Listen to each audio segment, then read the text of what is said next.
Welcome to Behind the Debut, a podcast to shine a light on first-time authors and their journeys to publication. I'm your host, Michelle Reeves, a traditionally and self-published author myself, and in each episode we'll dive into the experiences of debut writers, how they got started, the challenges they faced, and what it really takes to bring a first book into the world. While most podcast airtime is reserved for best-selling authors, this is a space for new voices, authors who might not otherwise have the chance to share their story.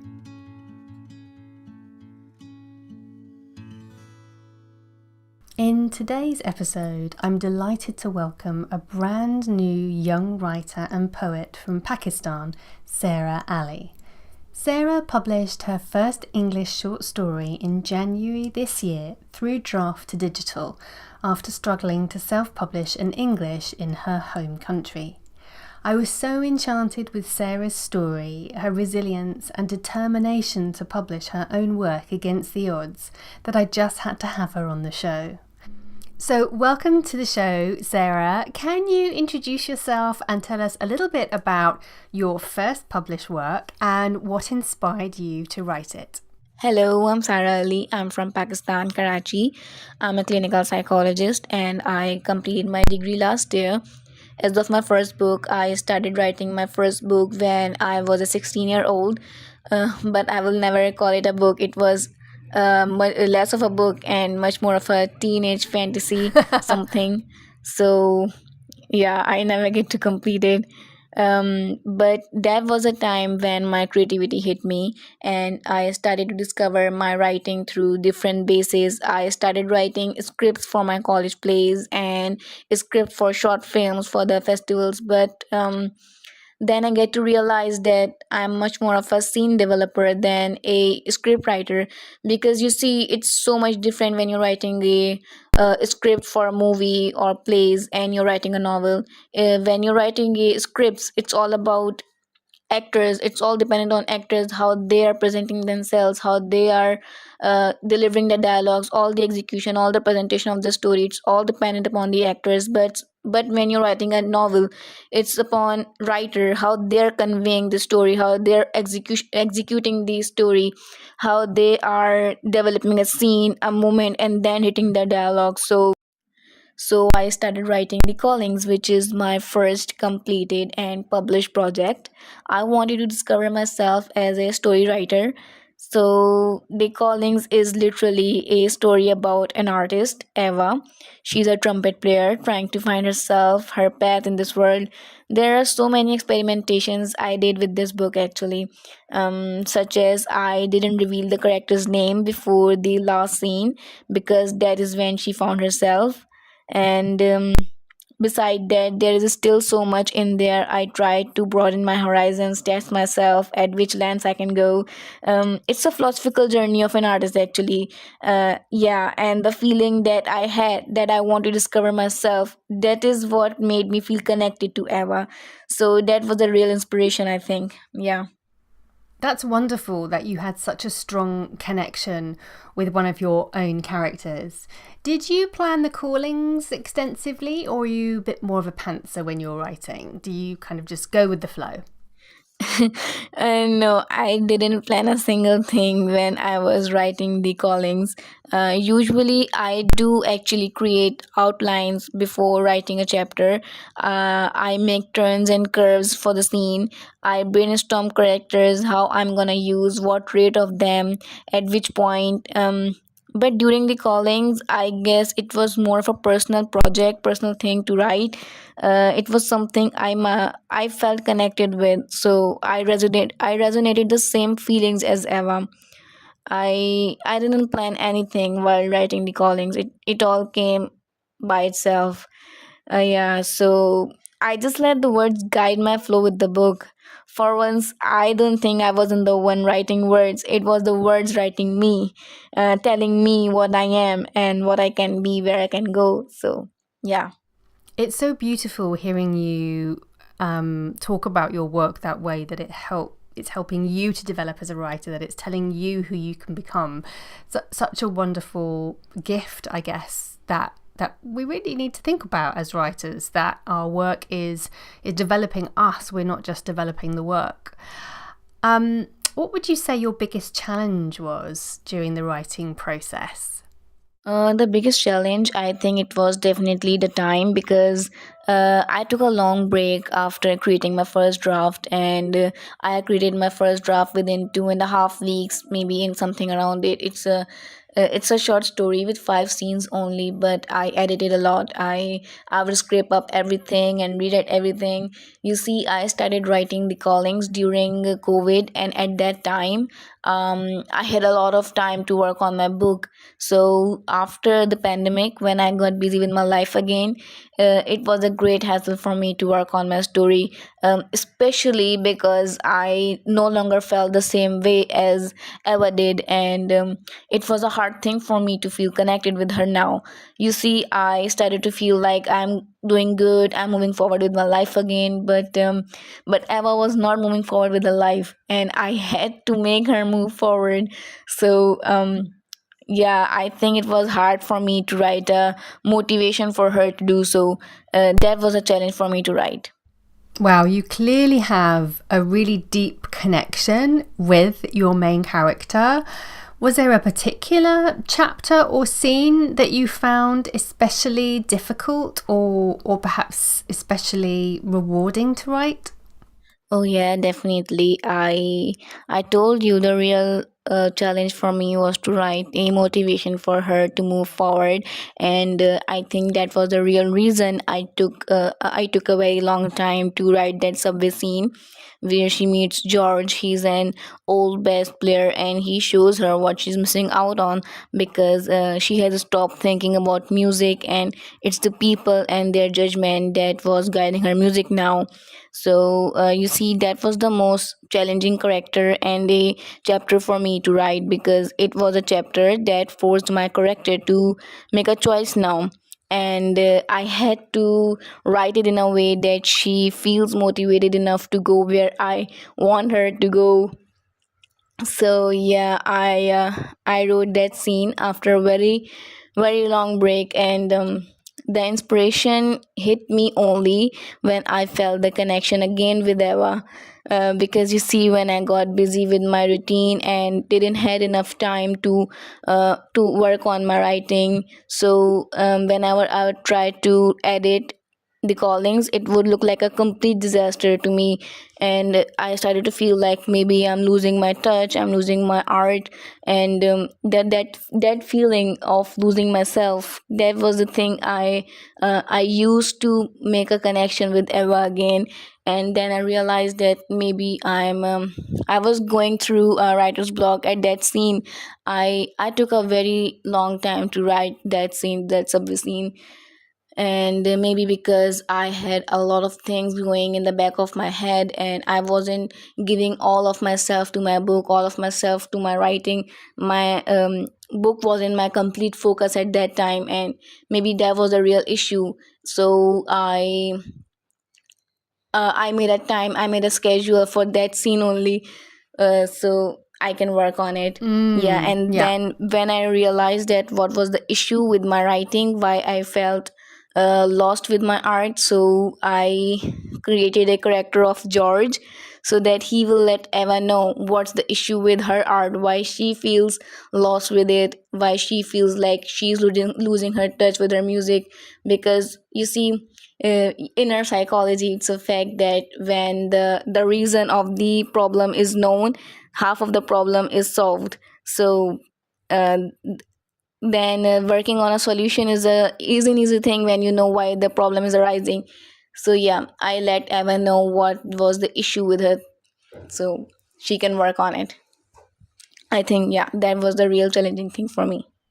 That's really smart to create a new character as a guide for your main character who was able to play the role that you were playing for yourself. It's almost as though this book has, a part of you in it. And I guess that's always the case when we're writing. We always put something of ourselves into the story, even if it's not exactly part of our lives. It may be allegorical, or it may be sort of something that represents, something that we've been through in the past. But yeah, really smart to create that character to play that role. How long, incidentally, did it take you to write that first draft, and how did you stay motivated? As you said, you had some challenges with it. Well, I think I had a very simple motivation, that itchy feeling, that I had to complete something that I had started. I had that feeling, so that kept me motivated, I guess. And the thing that I don't want my art to just stay in my journals. I wanted to put it out in the world, and I know that I had to complete the story first to make that happen, to make people to let people know about the callings, let people know about Eva and her journey. So yeah, I think that was the thing that kept me motivated. I think a lot of other authors and writers will recognize that itchy feeling. You've described it so well, that feeling of, it won't let you stop, and it just nags away at you until you get that piece of work out into the world. I think that's really well described, actually. What role did feedback play in shaping your manuscript? How did you approach that part of the process? I would say that it was my brother's feedback that shaped the manuscript a lot. He is a very critical one when it comes to art. He himself is a film director, and the first script for the short film that I wrote, Dark Before Dawn, it was directed by him actually. So he's an amazing critique that I have at my side. And when I thought that my story is complete now, I took feedback from my friends and siblings. They all loved it, but when I showed it to him, my brother, he judged it so harshly and said it's a complete trash. Why would someone read it? Make it worth reading. Wow. And my other siblings said, why are you being so harsh on her? That's just going to discourage her. But he said he was being honest with me, and honestly, it was very bad. So I took his words. I took his words to my heart, and then added the fifth scene, because there was no fifth scene before that. The subway scene was the last scene. So yeah, I realized that I needed his harsh comments. So I took a lot of time to edit it again because I wanted to make it worth reading. I even added a similar dialogue in the story when George says to Eva, life is a music, make it worth listening to. So I guess my brother's harsh feedback was what shaped my character's motivation.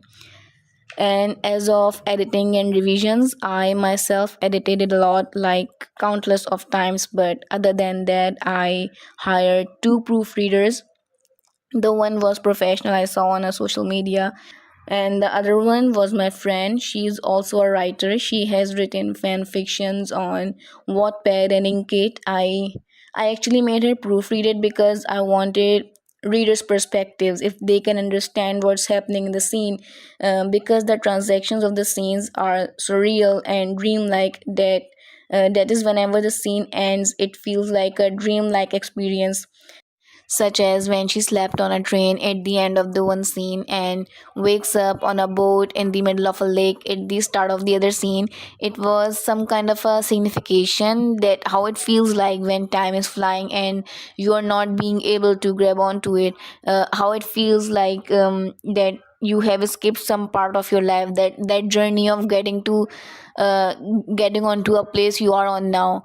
So that was the feeling I was trying to convey through the story, and I wanted to know if people or readers in general can understand what I'm trying to say. So I think, according to what my friend said to me, she said it worked out pretty well. So I think that was it. Yeah, I love how you use that feedback to ensure that the intense emotions you wanted to convey in the story resonated with your readers. Really, that's a really key thing, to make sure that what you're trying to say is coming across the way that you want it to. Did you have any surprising discoveries about your writing or yourself during the journey to completing this work? Surprising discoveries, I think that I discovered that I'm an amazing poet too. The Callings is a fiction story that touches the philosophical side of the soul, actually.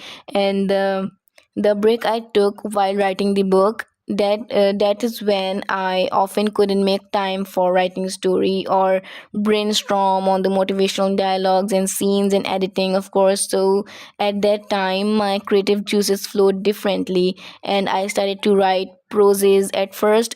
Then I started using rhymes in them, and poetries came out of their own. I wrote a lot of poetries and proses at that time when I took the break from the callings.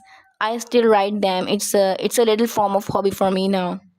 Wow, you turned a creative block into an opportunity there. It's so clever to channel that writing energy into another form, into poetry. And I've seen your poetry on Instagram. You're prolific. There's loads there. I will put the link to your Instagram in the show notes so that everyone can check out your poetry. Let's move on to something else. Let's talk about marketing. Not everybody enjoys it. So, how have you felt about marketing and promoting your book, Sarah? Oh boy, you asked me previously the biggest challenge. I take my words back. Writing the book is a piece of cake. The real hassle is the publication.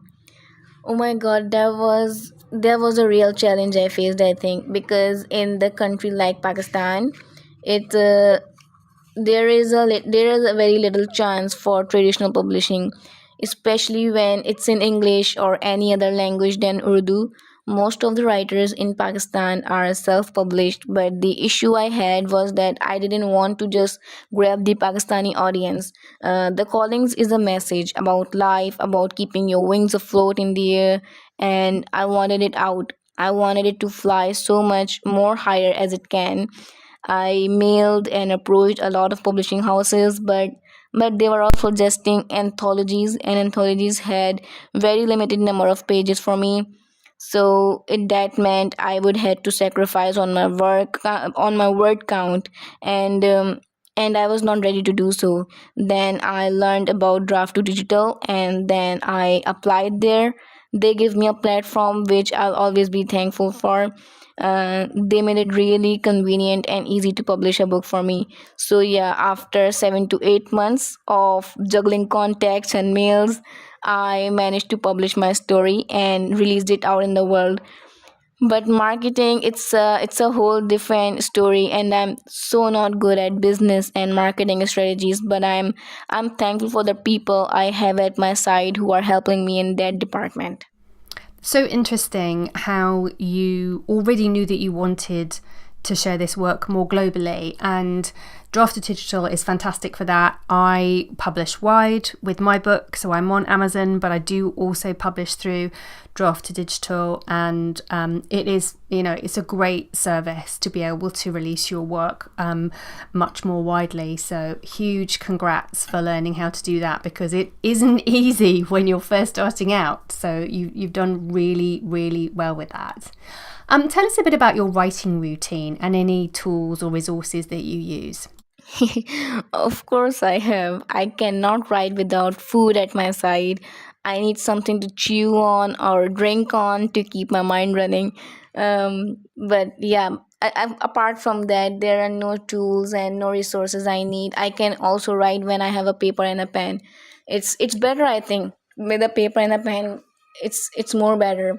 My brain works in a very different way when I have a paper in front of me, the rough texture of it, I think.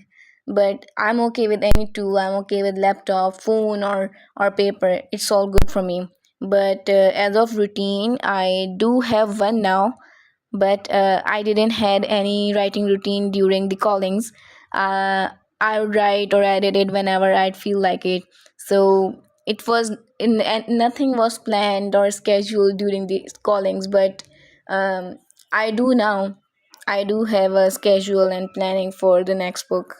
Well, that's very refreshing, because most authors that I interview have to have a particular routine. They have to set themselves up to be able to write. They need to have particular tools or resources, or they just can't get focused on their writing. But you're analog all the way. You can write whenever, and wherever. And I think that's really refreshing and good for you. I think we could all probably take a bit of advice from that, and just, use any opportunity to get our words down on the page. I know I definitely get myself too bogged down in needing to have all the things right before I start writing. If you could go back and give your pre-published self a piece of advice, can you let us in on what that would say? Hey Sarah, listen up, don't think too much. If your confidence is good, then it's really good. Make yourself your audience. You don't know what's going on in the other people's head. So if you are enjoying reading it again and again, then I think you're going in a very good direction. And confidence is attractive. Be confident at your work. If you think it's good, then be confident about it. It will definitely attract the right crowd. What a great pep talk. I think I might play that back to myself every so often, just to give me a little bit of a lift. We can probably all do with some of that extra confidence that you're sharing. Can you tell us what's next for you? What's coming up? Are you working on anything brand new at the moment that you can give us a sneak peek of? Yes, I'm working on a new project. I'm writing a novel these days. I'm on my first draft, and I'm glad that I've created a whole schedule and plan for this one. I'm going to stick to it. It's actually a genre I have never touched before. It's romantic drama, a story of a divorced couple that's moving in past and present. I'm challenging myself and experimenting different things with this one too. I just hope it all works out well, and if not, I'm confident that I'll make it work out somehow. So exciting to hear that you're working on your first novel, Sarah, and in a genre that you haven't worked on before. So sending you buckets of good luck with that. I'm sure it will go really well.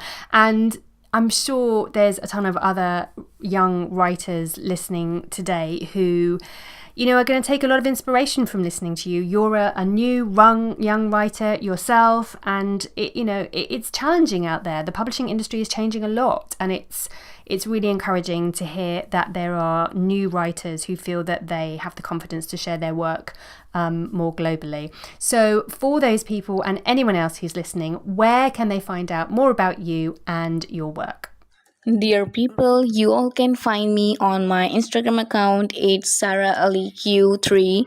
There you can find all my poetries and proses. Also, I'm working on creating a website soon. Then you all will be able to find me there as well. You can also find the link of books to read at my Instagram bio.